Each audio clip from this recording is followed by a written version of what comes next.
For this, we want double energy. Come on, ask the job. Where is the energy, guys?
Mr. Kandil ji is a group commander, group headquarter, NCC Prayagraj.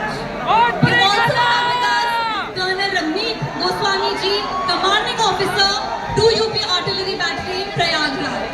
जोरदार तालियों से उनका स्वागत करते हैं।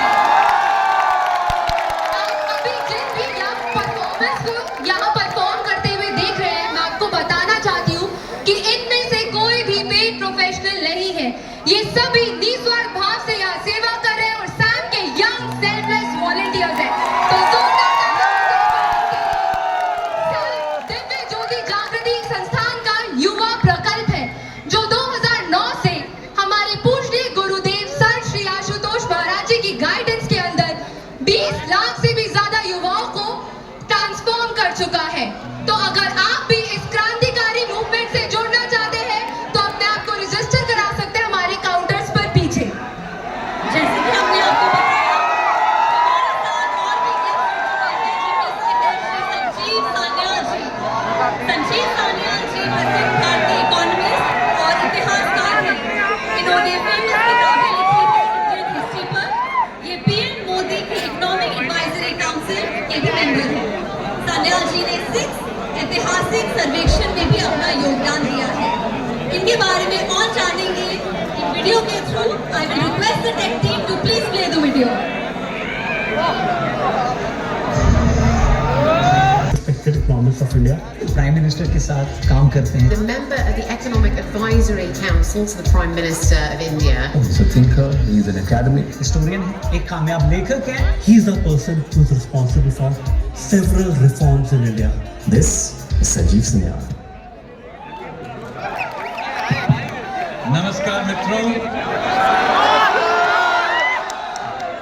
दोनों मुट्ठी ऊपर करके मेरे साथ कहिए, भारत माता की, भारत माता की, भारत माता की। तो प्रश्न ये है,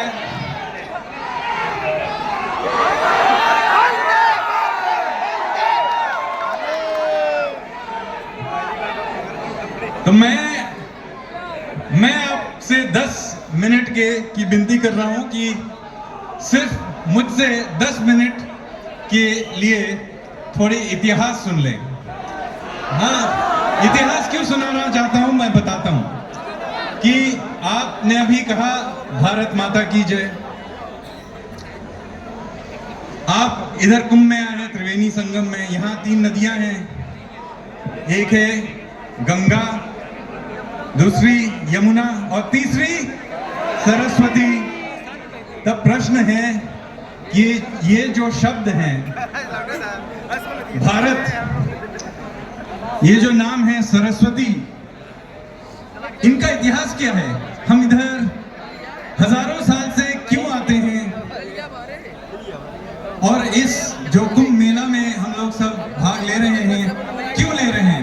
इसके लिए एक इसका धार्मिक आध्यात्मिक कारण है, इसका एक सांस्कृतिक कारण है, लेकिन एक और कारण है, और वो है कि हमारे सभ्यता के इतिहास का ये बहुत ही महत्वपूर्ण क्षण है। तो इसके लिए आपको मुझसे सिर्फ 5-10 मिनट के लिए इतिहास सुनना पड़ेगा, फिर आप समझेंगे इसका क्या महत्व है। तो आज से तकरीबन 6-7 हजार साल पहले ताम्रकाल में एक सरस्वती नदी थी। अब वो सरस्वती नदी लुप्त हो चुकी है, लेकिन उस जमाने में एक सरस्वती नदी जो सचमुच में सरस्वती नदी, जिसमें जल बहने वाली नदी बहती थी, वो लुप्त हो चुकी है। लेकिन कहाँ बहती थी? वो बहती थी आज के हरियाणा में। आज के हरियाणा से, हिमालय से हरियाणा में, हरियाणा से राजस्थान होते हुए गुजरात में जा पहुंचती थी। अब ये नदी के तट पे एक जनजाति बसी हुई थी। उस जनजाति का नाम था भारत। तो सोच के देखिए, पूरे देश का नाम आज भारत है, लेकिन उस जमाने में सिर्फ एक छोटी सी जनजाति जो हरियाणा में बसी हुई थी, उसका नाम था भारत। और उस जनजाति के राजा का नाम था सुदास, और उनके एक गुरु थे जिनका नाम था ऋषि वशिष्ठ। अब आप पूछना है कि हम लोग, मैं तो बंगाल से आया हूं, मुझे इस हरियाणवी जनजाति से क्या लेना देना है? तो इसके लिए आपको फिर आगे सुनना पड़ेगा। अब क्या हुआ कि किसी कारण से इस जनजाति पे 10 राजाओं का आक्रमण हुआ। इन राजाओं के, ये बहुत ही, इन ऋग्वेद में, ऋग्वेद तो आप जानते हैं सबसे पुराना हमारा जो ग्रंथ है उसका नाम है ऋग्वेद है। ऋग्वेद में लिखा गया है कि 10 राजाओं का एक गुट, वो पश्चिम से, यानी अभी जो पाकिस्तान है, पश्चिम से इस भारत जनजाति पे उसने आक्रमण किया। तो राजा सुदास और वशिष्ठ ने एक सेना का गठन करके उन्होंने रावी नदी के तट पे एक बहुत महायुद्ध में इन 10 राजाओं के गुट को परास्त कर दिया।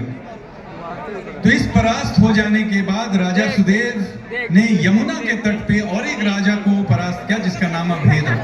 इसके कारण पहली बार हमारे भारत में एक बड़े साम्राज्य का गठन हुआ। और उसके बाद राजा सुदास ने अश्वमेध यज्ञ करके अपने को चक्रवर्ती सम्राट घोषित कर दिया। अब यही कारण नहीं है कि हमारा पहला साम्राज्य जो था उसका नाम भारत था, इसलिए हमारा नाम भारत नहीं है। लेकिन इसके बाद उन्होंने एक बहुत ही अनोखी सी चीज की। उन्होंने उस समय के सभी जनजातियों को, सभी ऋषियों को बुला के उनके देवी देवता, उनके जो भी उनके पास ज्ञान था, सबको एक जगह में एक संकलित करके एक ग्रंथ का निर्माण किया जिसका नाम हम वेदों के नाम से जानते हैं। तो उसी के कारण हम वेदों का जो ये संकलन किया गया वो उस समय राजा सुदास और वशिष्ठ ने मिलकर किया। अब उसमें उन्होंने एक अनोखा सा चीज किया कि उन्होंने इस वेद में पाठ में, चूंकि उस जमाने में क्या था, अगर मैं किसी और जनजाति को हरा दूं, परास्त कर दूं, तो मैं कहूंगा कि हमारे देवी देवता आपके देवी देवता से ज्यादा शक्तिशाली हैं, तो आप हमारे देवी देवताओं को अपना लीजिए। यही करते थे। लेकिन राजा सुदास ने ये नहीं किया, वशिष्ठ ने ये नहीं किया। उन्होंने सभी ऋषियों को, जिन परास्त किए गए जनजातियों के ऋषियों को भी एक किया। और ये इसके कारण से इन्होंने जो ग्रंथ का गठन किया उसको आज भी हम जानते हैं। उसका नाम है ऋग्वेद। और ऋग्वेद के आखिरी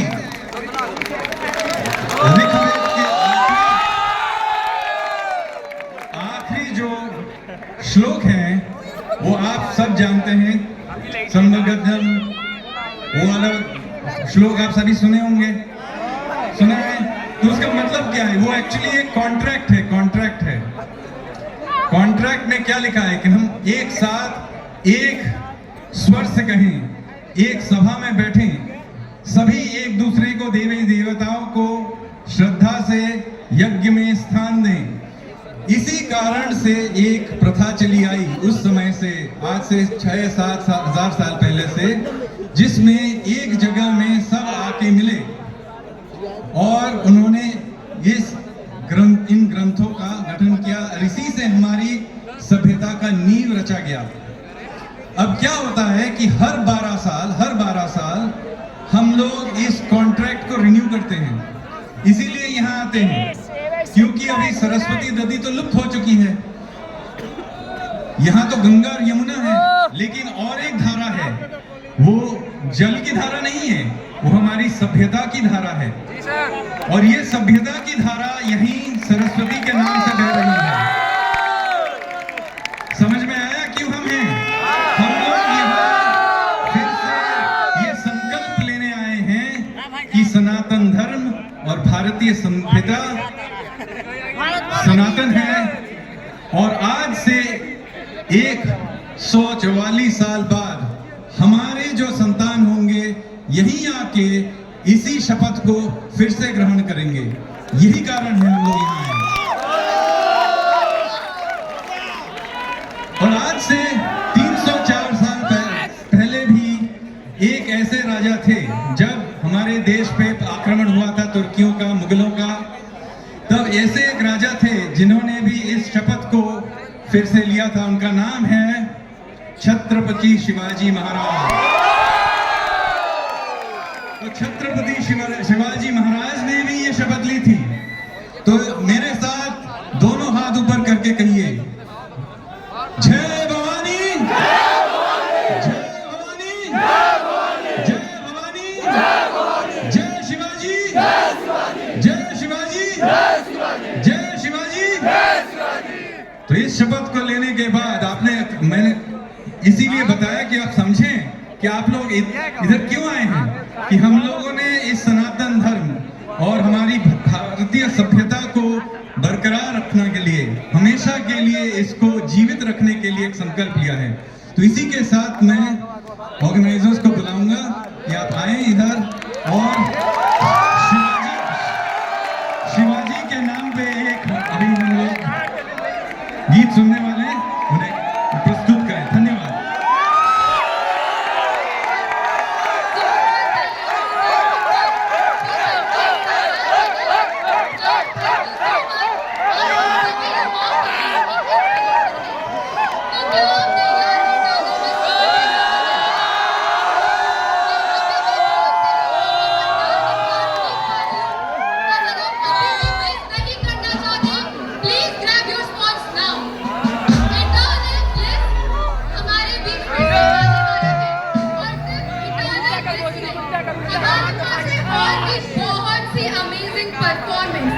जिसके लिए हमारे बीच आ चुके हैं साइको शायर।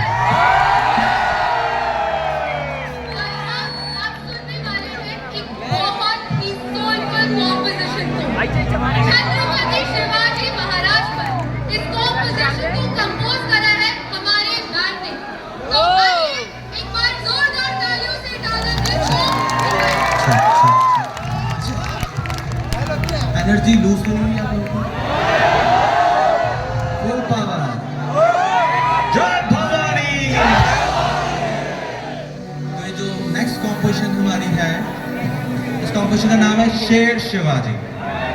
शेर जब दहाड़ता है तो ये वॉर कराए स्टाइल है म्यूजिक का, तो हमने डिजाइन किया है शिवाजी के लिए। जब युद्ध करते थे और वो कैसे अपने जीवन को जीते थे, उसी के ऊपर पूरा स्ट्रक्चर डिजाइन किया है। और खाली फाइट हमारी सिर्फ ऐसे नहीं होती है, हम युद्ध की बात कर रहे हैं। पूरी लाइफ में बहुत सारे ऐसे अप एंड डाउन होते हैं जिन्हें हम फेस करते हैं, तो हम उनके जीवन से सीख सकते हैं कि कैसे हम अपनी लाइफ को बैलेंस कर सकते हैं। तो अब नेक्स्ट कॉम्पोजिशन को सुनते हैं, शेर शिवाजी। और आप लोगों को बहुत मजा आने वाला है, वॉर कराया है। सेक्शन आएगा जिसे हम गाएंगे, अभी सुनाएंगे आपको, वो साथ में गाना है।